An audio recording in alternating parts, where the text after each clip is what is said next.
Hello students, Shobhiya English grammar से मैं राजेश शोभिया आपका स्वागत करता हूं। आइए, पिछले वीडियो में हमने सिंथेसिस का प्रेजेंट पार्टिसिपल से नॉन फाइंड बनाना हमने सीखा था। 2 या 2 से अधिक सिंपल सेंटेंसेस को प्रेजेंट पार्टिसिपल विधि से हमने जोड़ना सीखा था। आज हम देख रहे हैं नॉमिनेटिव एब्सोल्यूट से। नॉमिनेटिव एब्सोल्यूट क्या होता है? देखिए, अभी हमने जो प्रेजेंट पार्टिसिपल में आपको बताया था, तो हमने आपको बताया था कि दोनों वाक्यों के या तो सब्जेक्ट एक होंगे या एक वाक्य का सब्जेक्ट और दूसरे वाक्य का ऑब्जेक्ट होगा। पर नॉमिनेटिव में हम सब्जेक्ट के स्थान पर नाउन या प्रोनाउन को जो फाइनाइट वर्ब का सब्जेक्ट था उसको नॉमिनेट करते हैं। जब कोई नाउन या प्रोनाउन या ये मान लीजिए कि फाइनाइट वर्ब का सब्जेक्ट उस समय भी अपने स्थान पर ही रहे, जब उस वर्ब को हम नॉन फाइनाइट बना दें तो उसको हम कहेंगे नॉमिनेटिव।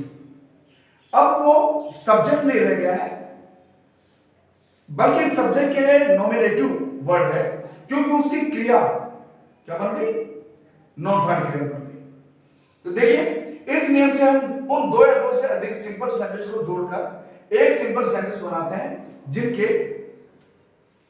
सब्जेक्ट या सब्जेक्ट तथा ऑब्जेक्ट अलग होते हैं, यानी सब्जेक्ट ऑब्जेक्ट का आपस में कोई संबंध नहीं होता है। दूसरा, कार्य भी अलग होते हैं, परंतु पहले होने वाले कार्य के प्रभाव से ही दूसरा कार्य होता है। यह हमें ध्यान रखना है। जब हम एग्जांपल्स देखेंगे तब देखिए, पहला सेंटेंस है the weather was fine we went out. पहले सेंटेंस का सब्जेक्ट है द वेदर और दूसरे सेंटेंस का सब्जेक्ट है वी। दोनों सब्जेक्ट अलग हैं। The weather was fine, weather अच्छा था। वी वेंट आउट, हम बाहर गए। हमने आपको पहले बता रखा कि जो कार्य पहले होगा उसी की क्रिया को हम नॉन। अब देखिए, इसकी क्रिया क्या होगी? वाज।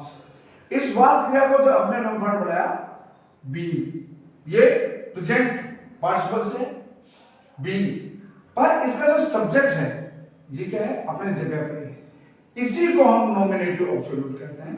जब नॉन फाइनाइट क्रिया से पहले उसका, जब वो फाइनाइट वर्ब थी, उसका सब्जेक्ट, यानी यदि नॉन फाइनाइट वर्ब से पहले कोई नाउन या प्रोनाउन आया है तो उसे हम नॉमिनेटिव एब्सोल्यूट कहेंगे। और इस जो एब्सोल्यूट फ्रेज है इसको हम कॉमा से अलग कर देंगे, जैसे हमने पार्टिसिपल फ्रेज को हमने अलग किया था।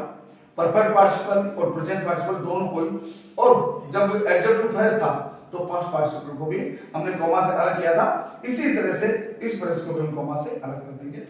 The police arrived, police I, the mob dispersed. पहले कार्य के प्रभाव से ही दूसरा कार्य हुआ है। यदि पुलिस नहीं आती तो मॉब डिस्पर्स नहीं होती। तो पहले होने वाले कार्य की क्रिया को हमने नॉन फाइनाइट दिया, हैविंग प्लस वर्ब की थर्ड फॉर्म से हैविंग अराइव्ड, और हैविंग प्लस वर्ब की थर्ड फॉर्म क्या होती है? Perfect participle. यहां पर क्या सेंस है? परफेक्ट पार्टिसिपल की सेंस है। इसको हम कहेंगे nominative absolute of perfect participle. तीसरा सेंटेंस देखिए, दिस सिग्नल वाज गिवन। पहला कार्य देखिए पैसिव बन गया। This signal was given, the train started. Signal दिया गया, रेलगाड़ी चल गई। ये पहले, यदि सिग्नल नहीं दिया जाता तो रेलगाड़ी नहीं चलती, यानी पहले कार्य के प्रभाव से ही दूसरा कार्य हुआ है। इसलिए पहले होने वाले कार्य की क्रिया को हमने नॉन फाइनाइट बनाया, having been given. This signal subject अपने स्थान पर रहेगा नॉमिनेटिव एब्सोल्यूट के रूप में। This signal having been given, the train started. यहां पर ये क्या होगा? पैसिव वॉइस होगा। ये प्रेजेंट पार्टिसिपल, ये परफेक्ट पार्टिसिपल का एक्टिव, और ये परफेक्ट पार्टिसिपल का पैसिव। हम कुछ एग्जांपल और दे देते हैं। अब नॉमिनेटिव एब्सोल्यूट को हम 3 पार्ट्स में डिवाइड कर देते हैं। देखिए, पहला हमारा होगा एब्सोल्यूट प्रेजेंट पार्टिसिपल, यानी वर्ब को नॉन फाइनाइट बनाएंगे किससे? प्रेजेंट पार्टिसिपल से। कब बनाएंगे? जब main verb is, am, are, was या वर, यानी ये मान लीजिए लिंकिंग वर्ब के रूप में या मेन वर्ब के रूप में इज, एम, आर, वाज, वर का ही प्रयोग किया गया हो, तो हम उसको किस में बना देंगे? बी। बी यानी बी प्लस वर्ब की ING form means working form. तो इसको हम क्या बोलेंगे, absolute present participle.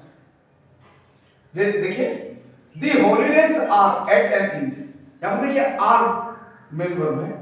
The holidays are at an end, the boys are returning to school.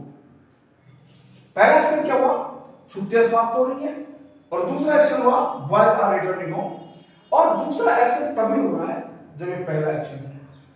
तो इसकी क्रिया को हमने क्या बना दिया, बीइंग। इसको हम क्या बोलेंगे, present participle, absolute present participle बोलेंगे इसको। दूसरा है ऑब्सोल्यूट परफेक्ट पार्टिसिपल एक्टिव, क्योंकि वर्ब एक्टिव और पैसिव होती है। दूसरा क्या होगा, ऑब्सोल्यूट परफेक्ट पार्टिसिपल, और ये एक्टिव का होगा। एक्टिव में क्या होगा, जब वर्ब की सेकंड फॉर्म होगी तो उसको हम हैविंग प्लस वर्ब की थर्ड फॉर्म में बदल देंगे, और हैविंग प्लस वर्ब की थर्ड फॉर्म हम परफेक्ट पार्टिसिपल के रूप में प्रयोग करते हैं। देखिए द सन रोज, ये वर्ब है, वर्ब की सेकंड फॉर्म है। द फॉग डिस्पर्स्ड, दूसरी वर्ब डिस्पर्स्ड है। इसकी पर इस वर्ब का सब्जेक्ट है फॉग, और रोज का सब्जेक्ट है द सन। दोनों अलग सब्जेक्ट है, पर इस कार्य के प्रभाव से, सूर्य उगने के प्रभाव से ही फॉग डिस्पर्स हुआ।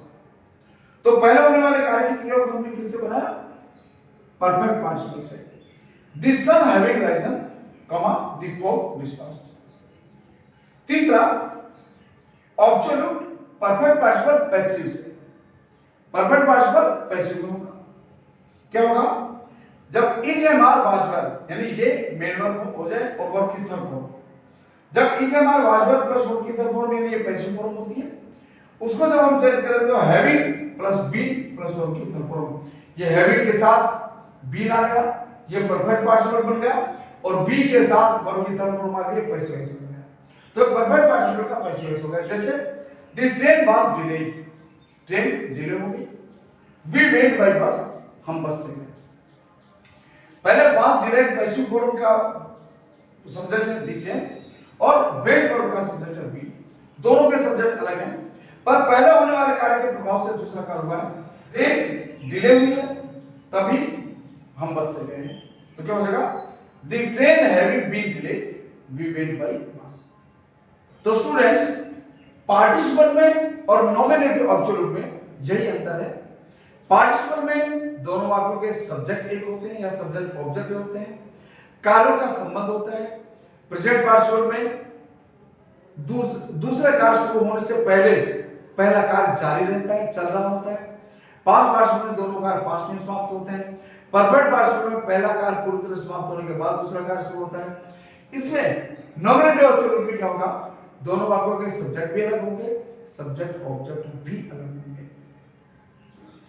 कार्यों में आपस में क्या संबंध होगा, कार्यों का आपस में इतना संबंध होगा कि पहले होने वाले कार्य के प्रभाव से ही दूसरा कार्य होगा, और पहले होने वाले कार्य को हम ऑब्सोल्यूट बना देंगे, और वर्ब नॉन वर्ब वर्ब से पहले उसके सब्जेक्ट को रखकर उसे हम नॉमिनेटिव बना देंगे, और ये पूरा फ्रेज जो बन जाएगा वो नॉमिनेटिव ऑब्सोल्यूट बन जाएगा।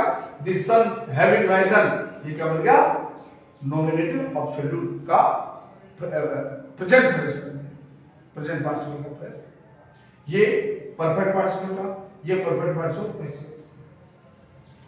इस तरह से हम नॉमिनेटिव ऑब्सोल्यूट बनाते हैं।